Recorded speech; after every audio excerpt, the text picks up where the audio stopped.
σας πω ότι έτσι όπως σκέφτομαι εγώ την εθνική επέτειο, δεν είναι απλώς μια γιορτή στην οποία τιμάμε αυτούς που έπεσαν και μας χάρισαν εμάς σήμερα την ελευθερία μας. Είναι κάτι παραπάνω από αυτό. Είχαν γίνει πάρα πολλές επαναστάσεις κατά τη διάρκεια της τουρκοκρατίας. Αυτή όμως επέτυχε.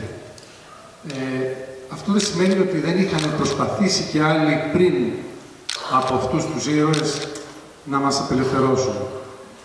Το μεγαλείο, αν θέλετε, αυτής της επανάστασης είναι ότι έδειξε ότι ένα έθνος το οποίο έχει μία ιστορία χιλιάδων ετών συνέχισε να υπάρχει ακόμα και μετά από 400 χρόνια σκλαβιάς. Και συνεχίζει και σήμερα ακόμα να υπάρχει. Και αυτό είναι το εντυπωσιακό, ότι έχουμε καταφέρει μετά από τόσες χιλιάδες χρόνια και είμαστε το ίδιο έθνος, οι ίδιοι άνθρωποι, οι ίδιες αξίες, αν θέλετε, σε μεγάλο βαθμό, που μας κρατούν και διατηρούμε μέχρι σήμερα. Έτσι λοιπόν θα έλεγα ότι σήμερα δεν πρέπει μόνο να σκεφτόμαστε αυτούς που μας έκαναν αυτό το μεγάλο δώρο, αλλά και πού παραλαμβάνουμε εμείς την πατρίδα μας και πού την παραδίδουμε πέρα. Δηλαδή, και παραφράζοντας κάποιον, την πατρίδα μας δεν την κληρονομήσαμε, την δανειστήκαμε από τα παιδιά μας.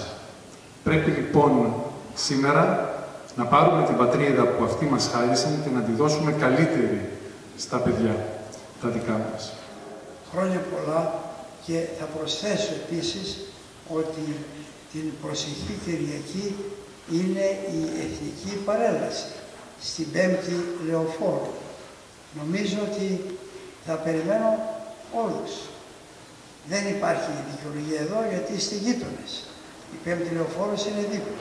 Επομένως, θα σας δούμε και πάλι εκεί για να χαρούμε όλοι μαζί και να ευχαριστήσουμε τον Θεό για τα δώρα που μας έχει δώσει, να είμεθα Έλληνες, αλλά και να ζούμε σε μια χώρα ελευθερίας όπως η Αμερική.